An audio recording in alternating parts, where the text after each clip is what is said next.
com o programa Momentos Espirituais, iniciando agora o estudo do 7º capítulo da obra Boa Nova, capítulo intitulado A Luta contra o Mal.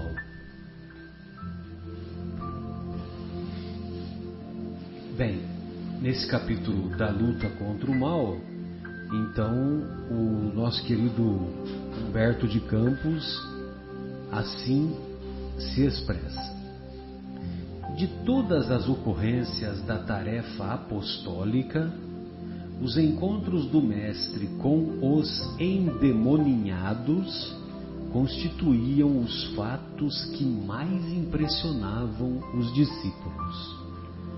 A palavra diabo era então compreendida na sua justa acepção.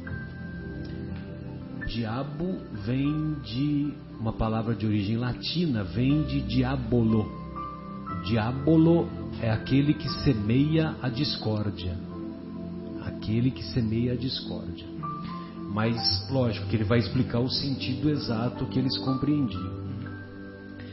Segundo o sentido exato da expressão, era ele, o diabo, o adversário do bem, simbolizando a expressão dessa forma todos os maus sentimentos que dificultavam o acesso das almas à aceitação da Boa Nova e todos os homens de vida perversa que contrariavam os propósitos da existência pura que deveriam caracterizar as atividades dos adeptos do Evangelho. Então, a palavra diabo nós podemos entender como o adversário do bem. Então, se nós estamos agindo de maneira contrária ao bem, nós somos adversários do bem. Então nós não devemos entender a expressão diabo, a expressão demônio, como um ser eternamente voltado para o mal e em constante luta contra as obras de Deus. Não. O diabo é todo aquele que é contrário, adversário do bem. Dentre os companheiros do Messias, Tadeu era o que mais se deixava impressionar por aquelas cenas dolorosas. Aguçavam-lhe sobremaneira a curiosidade de homem os gritos desesperados dos espíritos malfazejos, que se afastavam de suas vítimas sob a amorosa determinação do Mestre Divino. Amorosa determinação. Não expulsava ninguém. Exatamente. Esse negócio de expulsar, né? Não é bem expulsar, né? Porque Jesus não vai virar as costas para ninguém. Mas a autoridade moral dele, a luz que dele emanava, era de tal intensidade, de tal capacidade, que envolvia esses irmãos que certamente obsediavam aquelas pessoas tidas como lunáticas e, mais corretamente hoje, portadoras de psicoses. Então, esses espíritos, eles eram encaminhados para serem, vamos dizer assim, para serem doutrinados, para serem tratados, para serem curados espiritualmente, né? Dos olhos, do olhar do Mestre, né? O amor que fluía do campo áurico e dos chakras energéticos do Mestre arrebatava qualquer um. Envolvia a todos que dele se aproximavam. Sim. Quando os pobres obsidiados deixavam escapar um suspiro de alívio, Tadeu volvia os olhos para Jesus, maravilhado de seus feitos. Obsidiados são aqueles portadores de obsessão. Obsessão é quando nós nos sintonizamos com espíritos menos felizes, espíritos que não estão interessados no nosso progresso moral, no nosso progresso intelectual, e através dessa sintonia nós nos deixamos envolver e muitas vezes somos manipulados através dessa sintonia que se estabelece. Então, por isso que é importante aquele mandamento de Jesus, né? Aquele mandamento: orai e vigiai, ou vigiai e orai. Porque nós, de posse dessa vigilância constante dos nossos pensamentos, dos nossos atos, nós seremos capazes de colocar uma separação à ação dos espíritos que não estão interessados no nosso progresso. E evidentemente que a vigilância em associação com a oração cria um campo mental caracterizado por uma fortaleza espiritual que impede a presença ou a ação desses nossos irmãos afastados do bem,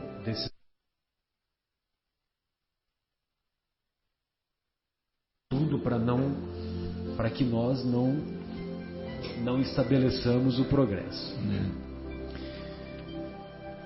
Certo dia em que o Senhor se retirara com Tiago e João para os lados de Cesareia de Filipe, uma pobre demente lhe foi trazida, a fim de que ele, Tadeu, anulasse a atuação dos espíritos perturbadores que a subjugavam. Olha só, era um caso de subjugação, né? Não era uma simples obsessão. Um caso bem mais grave. Bem mais grave, né? Dentre as classificações de obsessão, nós vamos encontrar a obsessão, a fascinação e a subjugação. Então, a fascinação, o espírito envolve a pessoa portadora desse desequilíbrio, envolve de maneira muito intensa. E a subjugação, esse envolvimento é maior ainda. Um domínio. É praticamente um domínio completo.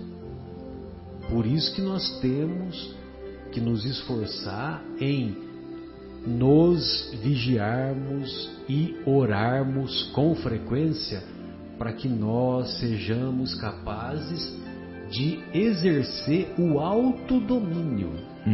Porque se nós não exercermos o autodomínio, nós entraremos em sintonia com os adversários do bem, com os espíritos menos evoluídos, e eles é que vão nos dominar. Você, até Marcelo, aproveitando, desculpe seu comentário, aquele maníaco do parque lá, aquele motoboy, motoqueiro, né? Que fez algumas atrocidades com umas meninas, matou, enfim, hoje está preso. Mas eu me lembro uma das falas dele, que ele ouvia vozes que davam ordem para ele, nesse caso, que ele dizia, né? Que ele ouvia vozes, que ele fazia aquilo porque eu ficava ouvindo. Então era um caso sério também de fascinação, até quase subjugação, né? O que não exime ele das responsabilidades. Sim, sem dúvida. Então, esses casos de psicose, esses casos dos homicidas, esses casos dos nossos irmãos estupradores, dos nossos irmãos que acabam se envolvendo com a criminalidade, infelizmente, são caracterizados por um traço de caráter psicótico mesmo, né? E esse traço de caráter psicótico, veja você, né? São pessoas doentes. Sim, uma patologia. São pessoas que precisam das nossas orações, precisam do nosso amor, porque esse traço de caráter voltado para essa prática delituosa faz com que esses nossos irmãos entrem em sintonia com espíritos de igual frequência, igual sintonia, igual teor, vamos dizer assim.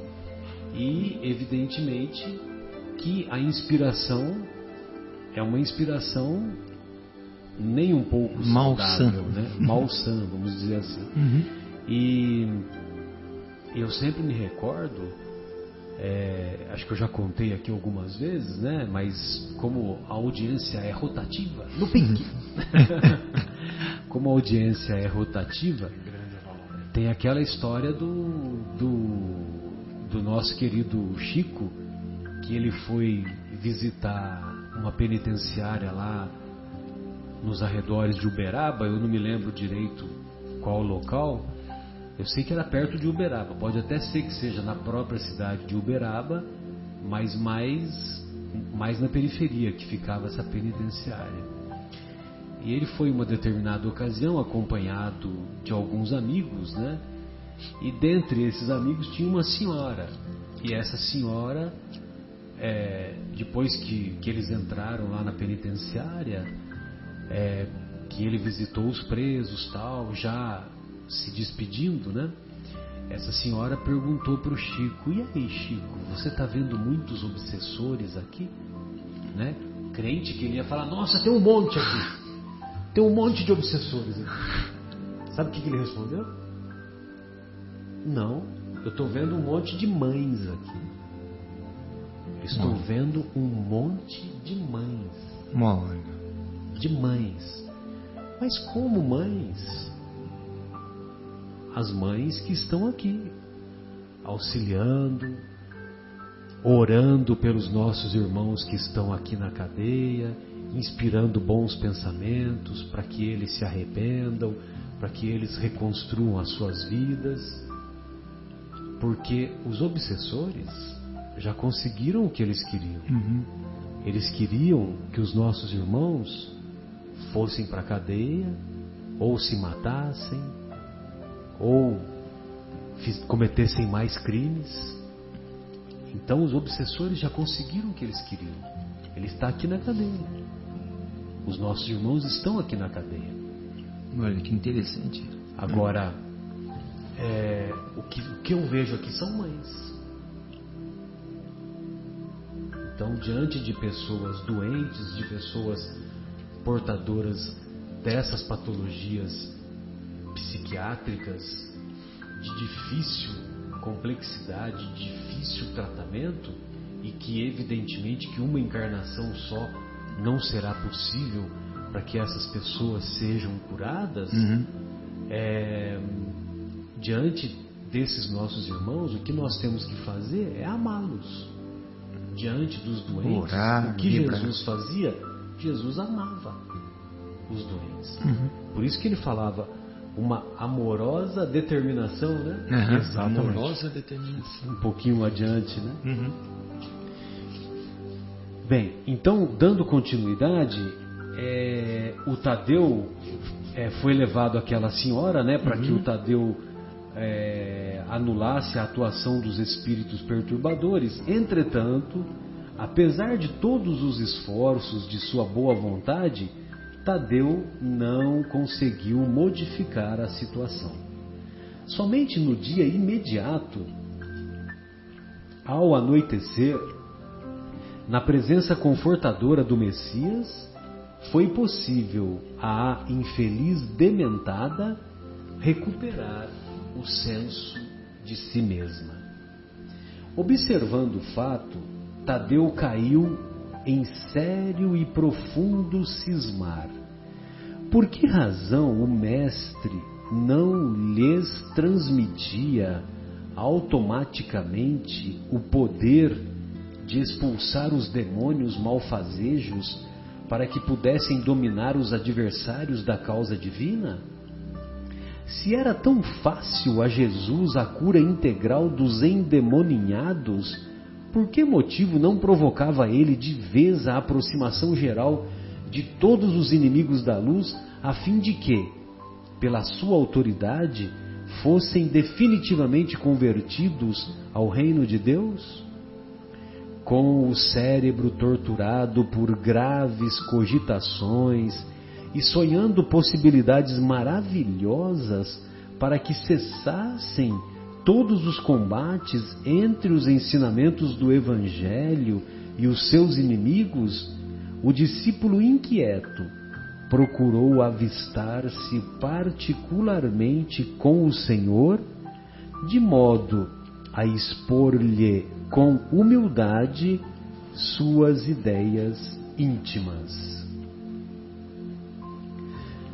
Então, o Tadeu, o que ele queria? Ele queria que Jesus juntasse todos os espíritos adversários do bem e já desse a ordem e já resolvesse todo o problema da humanidade, né? Ele não queria pouco, né? Ele já queria resolver já os problemas de uma vez. Atacado. Né? Queria fazer uma limpa, né?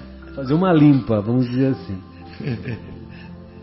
Então, quer dizer, lógico que nós damos risada, mas nós devemos compreender que o Tadeu tinha boa vontade, né? Nessa pergunta dele. Ele, vamos dizer assim, tinha uma ansiedade natural de que, já que nós estamos aqui do lado do governador planetário, vamos resolver essa bagaça de uma vez, né? Vamos resolver a parada de uma vez.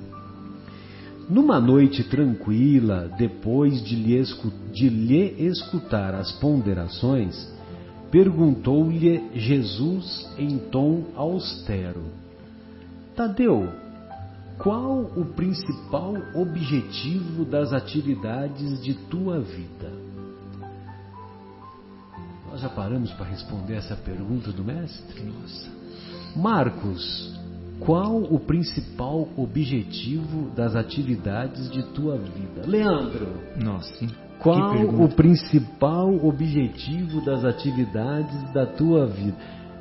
Marcelo, eu mesmo, qual o principal objetivo? Agora pergunta. Como se recebesse uma centelha de inspiração superior, o discípulo respondeu com sinceridade: Mestre, estou procurando realizar o reino de Deus no coração. O reino de Deus é a obra divina no coração do homem. Então ele estava se esforçando. Reconhece-se o verdadeiro espírita pelos esforços que faz continuamente em domar as suas inclinações. Se procuras semelhante realidade, por que a reclamas no adversário em primeiro lugar? Olha só a sabedoria do mestre. Que coisa, hein? Que desmontagem. Nossa. Se procuras semelhante realidade, ou seja, realizar o reino de Deus dentro do próprio coração, por que a reclamas no adversário em primeiro lugar? Seria justo esqueceres as tuas próprias necessidades nesse sentido? Se buscamos atingir o infinito da sabedoria e do amor em nosso Pai, indispensável se faz reconheçamos que todos somos irmãos no mesmo caminho. Senhor, os espíritos do mal são também nossos irmãos? Inquiriu admirado o apóstolo. Olha só, isso é uma outra pergunta, né, que a gente considera, não, é meu irmão, mas deixa ele lá, né? Deixa ele lá longe. Não se coloca no mesmo patamar, né? Pô, eu sou irmão desse daí, não acredito. Não atrapalha que não, né? Toda a criação, responde o mestre, é de Deus.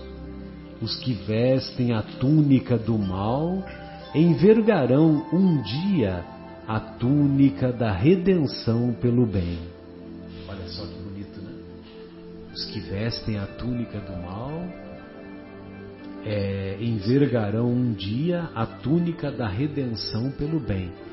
Saulo de Tarso. Saulo de Tarso não era um perseguia cristãos. Então, quer dizer, ele estava com a túnica do mal.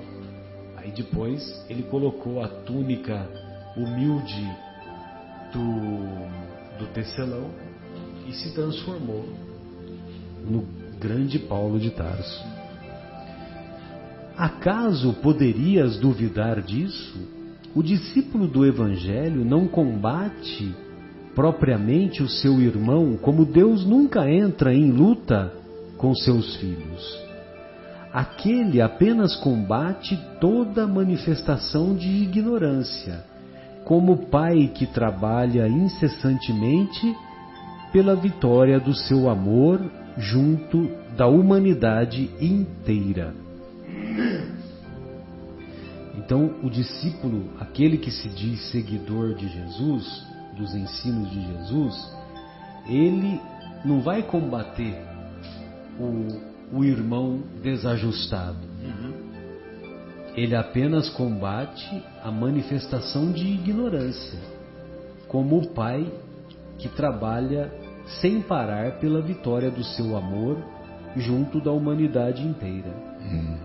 No entanto, não seria justo, ajuntou o discípulo com certa convicção. Agora vem, né? A ideia, né? O Tadeu achava que estava com a solução pronta, né?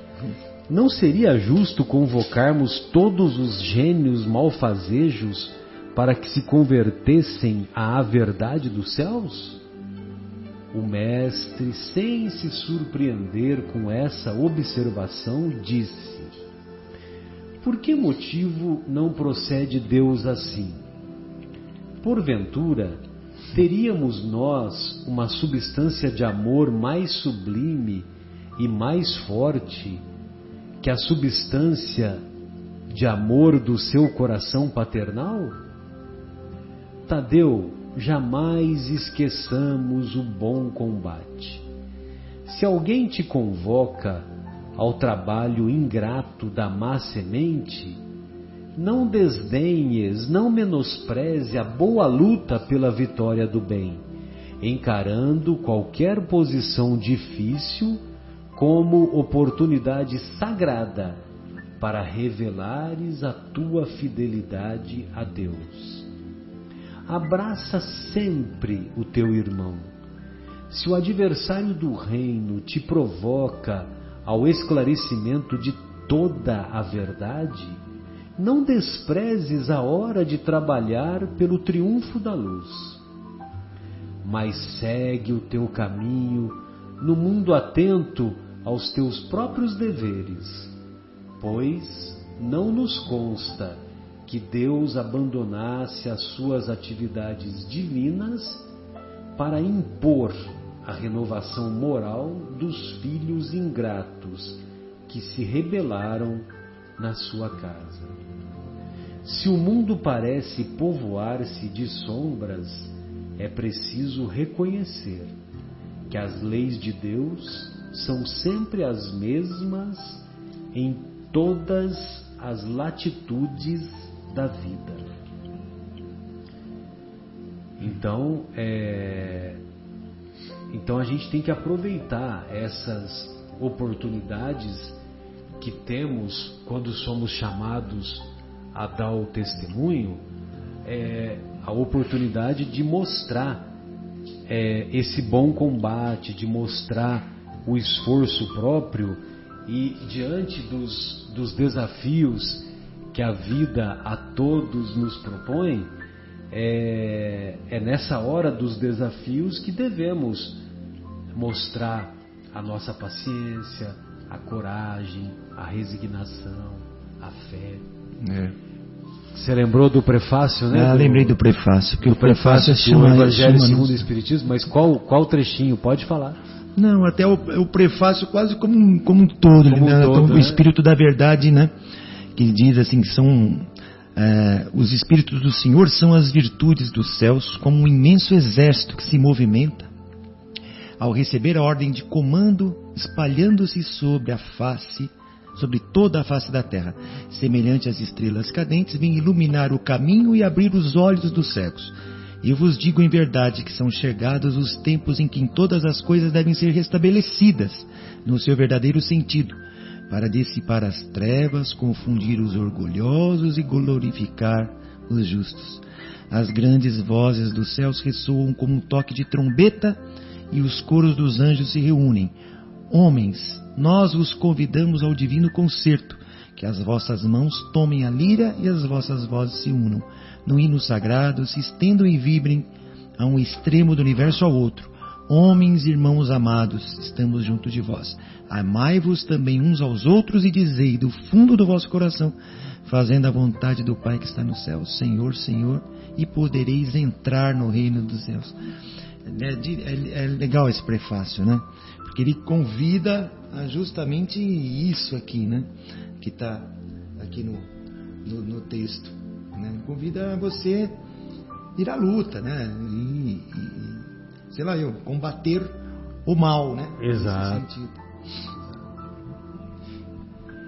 É indispensável meditar na lição de nosso Pai e não estacionar a meio caminho que percorremos.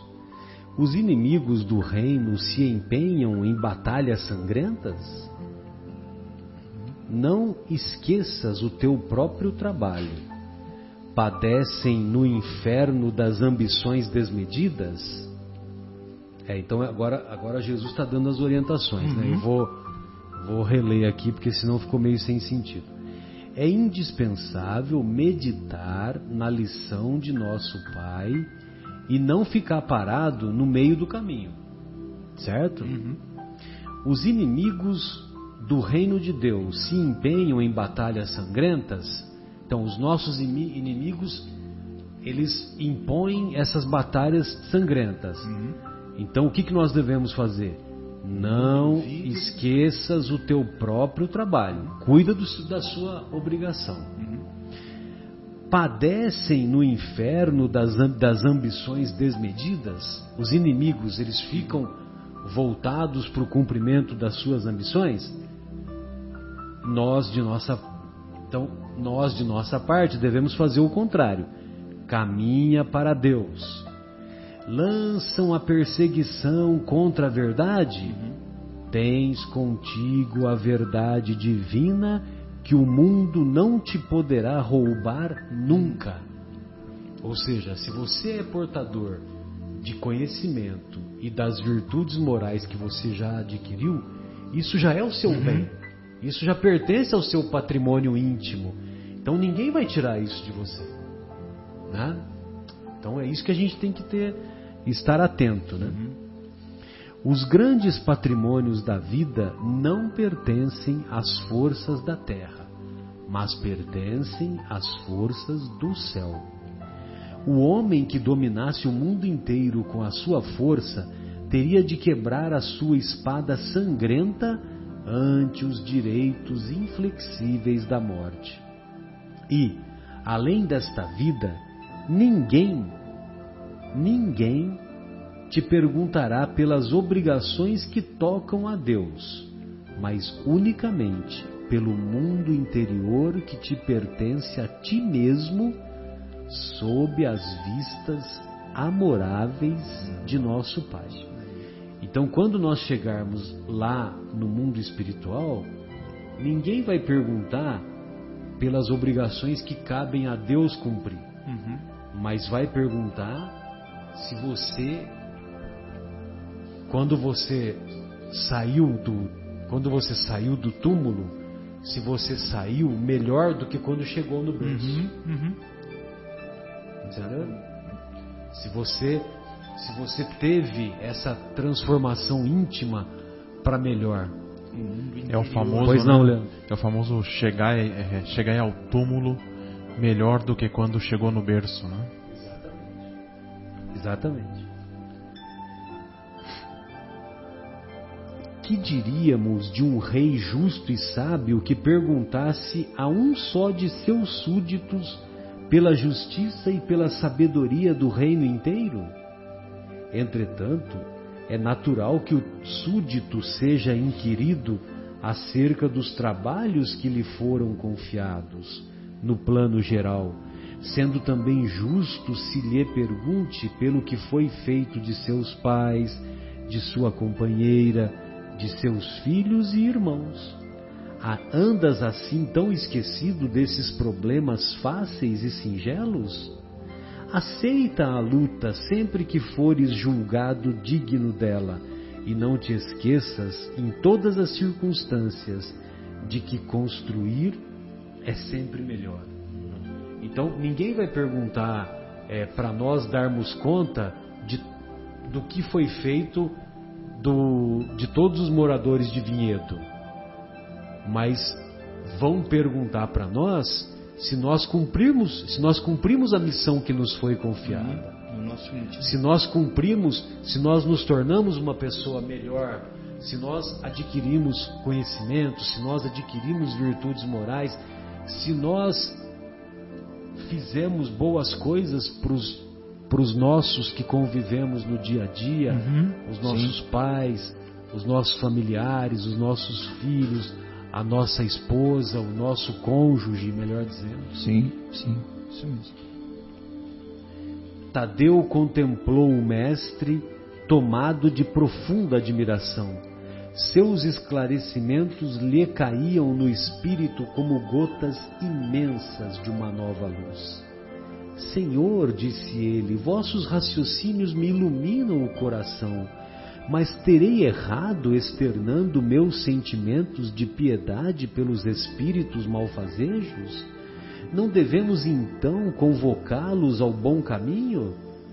Toda intenção excelente, redarguiu Jesus, será levada em justa conta no céu, mas precisamos compreender que não se deve tentar a Deus. Tenho aceitado a luta como o Pai ma envia, e tenho esclarecido que a cada dia basta o seu trabalho. A cada dia basta a sua aflição, né?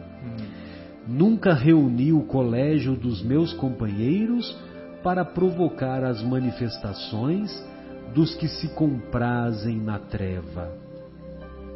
Reuni-os em todas as circunstâncias e oportunidades, suplicando para o nosso esforço a inspiração sagrada do Todo-Poderoso. O adversário é sempre um necessitado que comparece ao banquete das nossas alegrias. E por isso, embora não o tenha convocado, convidando somente os aflitos, os simples e os de boa vontade, nunca lhe fechei as portas do coração, encarando a sua vinda como uma oportunidade de trabalho de que Deus nos julga dignos. Olha só como ele define o adversário, né?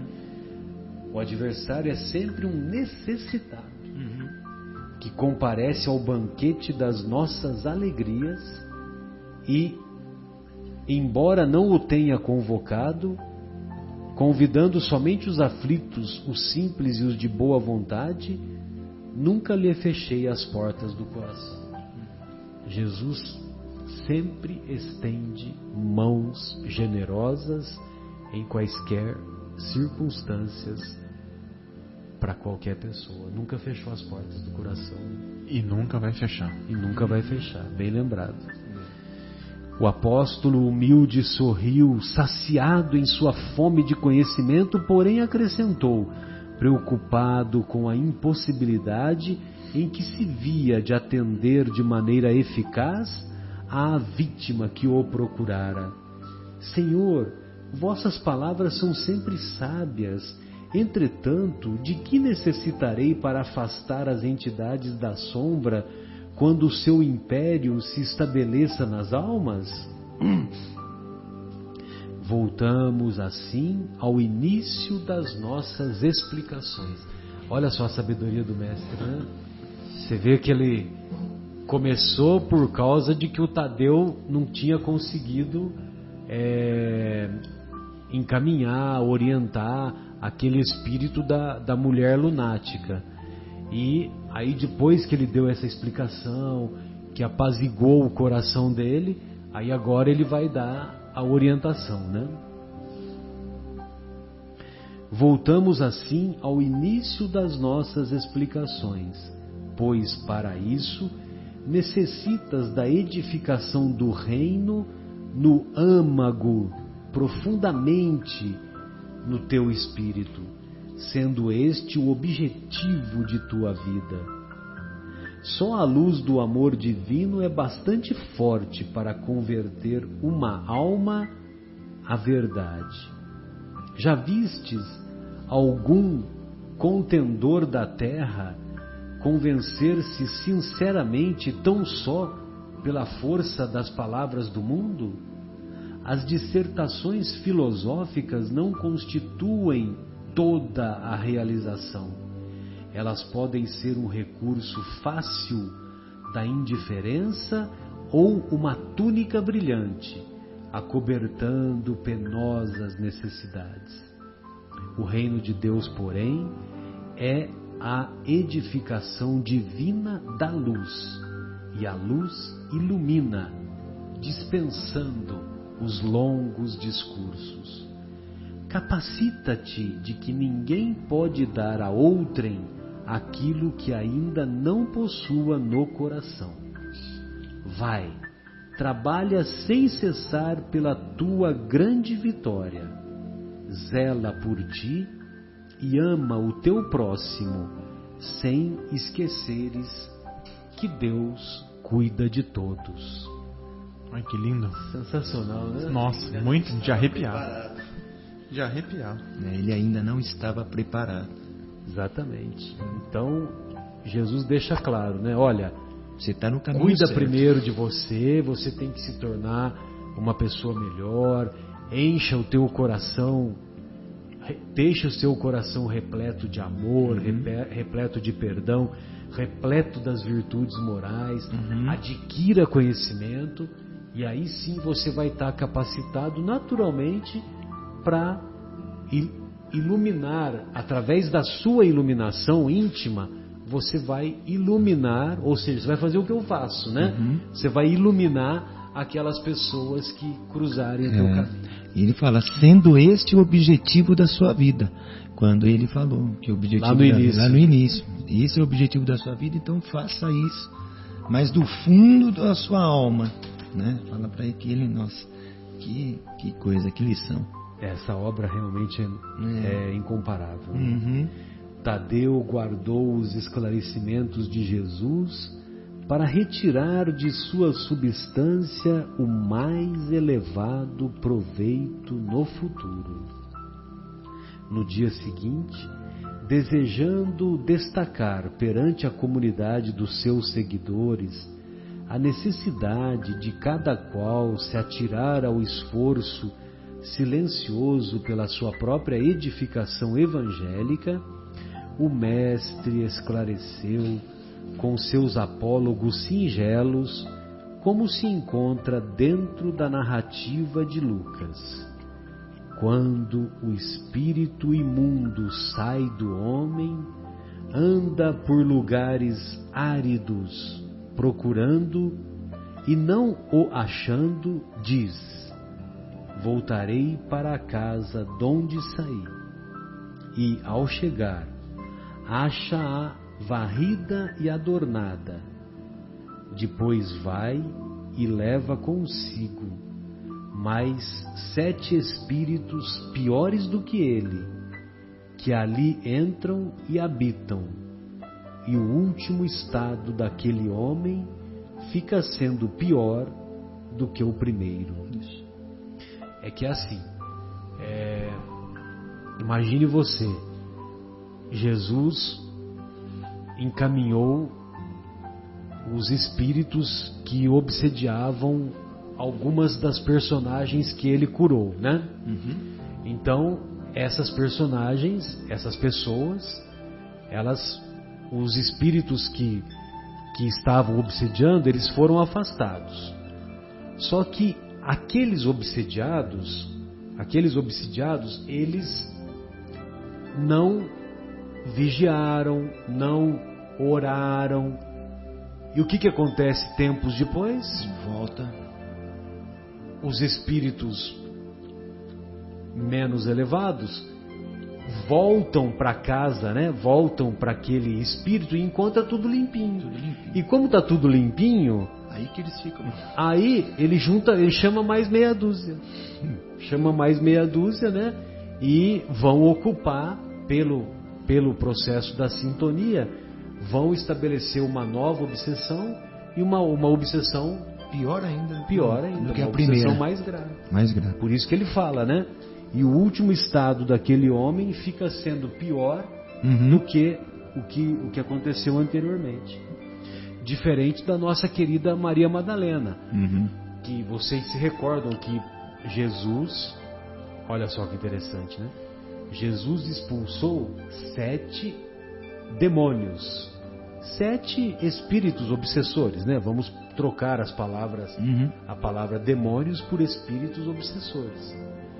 E ela ficou tão grata por se sentir curada, por se sentir longe daquela influência malfazeja daqueles espíritos, que ela passou a seguir o Mestre. E evidentemente, passando a seguir o Mestre, ela também entrou em sintonia com o bem, ela passou a colocar em prática os ensinamentos evangélicos, colocar em prática não somente no contato com as outras pessoas, mas no seu mundo íntimo. No seu íntimo. E aqueles espíritos nem ousaram a voltar para a casa limpa e arrumada. E aí não encontrou espaço. Não encontrou espaço. Não encontrou local, não teve sintonia. Ela mudou. Foi criada aquela fortaleza que nós dissemos no início. Ela mudou totalmente o padrão vibracional dela, né? Tanto é que ela se tornou a primeira personagem a ver Jesus ressurrecto. E ver Jesus ressurrecto significa ver Jesus em espírito, evidentemente. Então todos os ouvintes das pregações do lago compreenderam que não bastava ensinar o caminho da verdade e do bem aos espíritos perturbados e malfazejos, que indispensável era edificar-se cada um a fortaleza luminosa e sagrada do reino de Deus dentro de si mesmo. Que maravilha, né? Fortaleza luminosa e sagrada. Pessoal, talvez vocês não acreditem, né? Mas eu tinha lido o capítulo, mas eu não guardei esse termo fortaleza, né? E aí no começo eu usei esse termo fortaleza, entendeu? Então você vê como que fica realmente nada. Então quando nós formos capazes de edificar essa fortaleza luminosa dentro de cada um de nós, os espíritos perturbados e malfazejos não encontrarão guarida, não encontrarão espaço para poder entrar em sintonia conosco. Então, não bastava apenas ouvir os ensinamentos, né? Se não colocasse em prática, se não levasse para o seu interior, né? E fizesse, nesse caso, uma modificação interna, né? Porque é o que ele diz, né? Do lago, compreendendo que não bastava ensinar o caminho da verdade e do bem aos espíritos perturbados, né, e malfazejos, que indispensável era edificar-se cada um a fortaleza luminosa e sagrada do reino de Deus. Foi o que ele recomendou ao Tadeu, né? Edifique, né? Se prepare.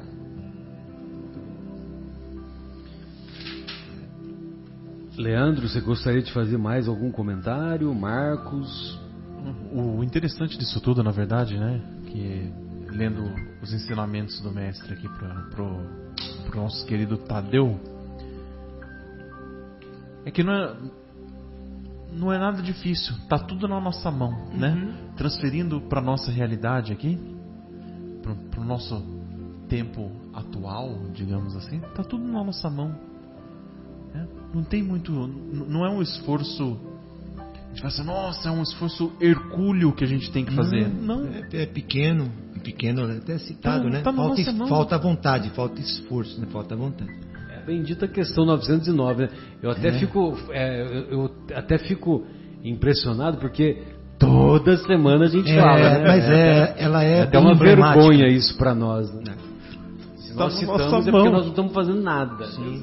Falta vontade. Então tá na nossa mão, basta a gente querer fazer. E por isso que a doutrina espírita, desde o princípio, bate nessa tecla, né? O Kardec sempre bate nessa tecla da renovação íntima, da reforma íntima, né? Que eu brinco dizendo pedreiros da alma, né? E nós devemos usar o material de construção, material de construção necessário para estabelecermos dentro de nós essa reforma. Sim. Esse material de construção não é nada de areia, cal, carriola, pá, não é nada disso. Esse material de construção é baseado na boa vontade, baseado no desejo firme e sincero de nos modificarmos para melhor, de dominar as más inclinações, de buscarmos, em suma, essa conquista dentro de nós de estabelecermos um mundo íntimo mais equilibrado, um mundo íntimo mais pautado pela paz e pela harmonia. Né? E essa é a oportunidade, né, Marcelo? Porque estando encarnado, a oportunidade de se melhorar, essa é muito grande. Né? E ainda de posse desses conhecimentos? Sem dúvida. Nós estamos no curso segundo básico, né? Segundo ano básico, estamos lendo Ação e Reação, o livro de Ação e Reação. E tem uma passagem de André Luiz onde ele diz o seguinte: não basta os espíritos, aqueles devedores, ficarem sofrendo, purgando aquilo, né? Eles, se ficarem apenas no purgatório, sempre sofrendo, isso não os melhora nada. O que os faz melhorar é eles quererem melhorar, é eles quererem sair daquela condição, né? O sofrimento por si só não faz o espírito melhorar. Pô, eu sofri, eu mereço melhorar. Não é por isso, não é pelo sofrimento. Você pode sofrer séculos como um espírito, digamos assim, desencarnado. Se você não tiver a vontade de sair daquela condição, você não sai. Você tem que se arrepender, você tem que pedir a Deus, como aconteceu com o próprio André Luiz, né? De pedir ajuda. Nesse sentido, eu não quero mais aquilo. E aí, nesse livro Ação e Reação, ele diz o seguinte: não é um castigo, porque eles estão numa condição ali muito ruim, né? Eles estão na casa do caminho, né? Casa do caminho. É uma casa de assistência onde muitos espíritos sofredores estão ali, né? E estão ali séculos. Aí ele diz assim: não é um castigo de Deus esse sofrimento desses espíritos. É uma ferramenta para que eles se fastiem de sofrimento e abram mão daquilo. Você, eu não quero mais isso. Olha, não é assim que você vai sofrer. Se sintam efetivamente tocados. Tocados. Eu estou tanto tempo sofrendo que eu não quero mais sofrer. Porque de tanto sofrer, a princípio eles não se importam com isso e ficam ali. Tempos. Mas vai chegar um momento que eles falam: eu não aguento mais. Aí abriu a janela para a redenção. Olha que interessante. Então a gente tem um pouco disso também, né? De não basta só o sofrimento, não vai te redimir. Vai te redimir a vontade, esse pequenininho, essa vontade que é pequena aí, se manifestar. Sim. É só um passo que a Só gente um precisa passo. dar. Dá um passo, você será salvo. É que interessante, né? É aquela história, né? A gente só se modifica ou pela avaliação da própria consciência, que você faz uma avaliação e utiliza racionalmente de uma análise profunda e vê que o caminho que você está traçando não está te levando para o lado correto, né? Pelo contrário, está te levando muitas vezes para o abismo. Ou quando nós cansamos de sofrer. Isso aí, aquela dor. Cansamos de sentir dor. Dor moral, né? Que a gente se refere, evidente. É isso aí, amigos. Bem, amigos, queremos deixar então um grande abraço ao nosso querido Guilherme, à nossa querida Fatinha, ao nosso querido João, ao nosso querido Fabinho, ao nosso querido Afonso. Grande abraço, Afonso, a você, a nossa querida Léa Márcia. Que simpatia, a mamãe Léa Márcia, hein, Afonso? Um beijo carinhoso para ela, hein? Um abraço também para sua irmã Mônica. Tô com saudades dela, faz tempo que eu não a vejo.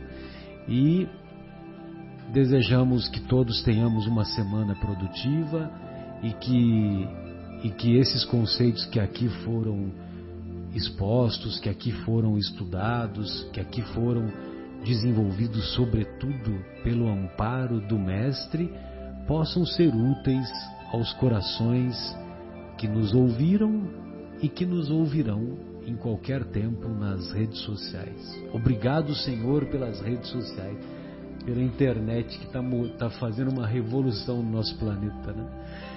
Um grande abraço, Marcos, um grande abraço, Leandro. Da minha parte, tchau. Um grande abraço também a todos os nossos amigos que estão aqui nos ouvindo, a todos os nossos queridos familiares, amigos. E foi uma satisfação estar aqui no programa dessa vez, novamente aqui com vocês, e que possamos estar aqui novamente na próxima semana. Uma boa semana a todos, um bom final de semana, fiquem com Deus, muita luz. Até a próxima sexta. Beleza, um abraço carinhoso para você e também para o nosso querido Leandro. Boa noite, meus queridos amigos, queridos ouvintes. Graças a Deus, agradecendo ao Papai do Céu pela oportunidade de mais esse programa edificante, onde estudamos, aprendemos muita coisa, né? Desejando a todos um excelente final de semana, uma excelente semana que está vindo por aí, onde nós possamos sempre estar orando, vigilantes, mantendo as nossas orações, as nossas preces em dia, e desejo a vocês que fiquem com Deus no amparo dos benfeitores espirituais. Um grande abraço a todos e até a próxima. Tchau, tchau.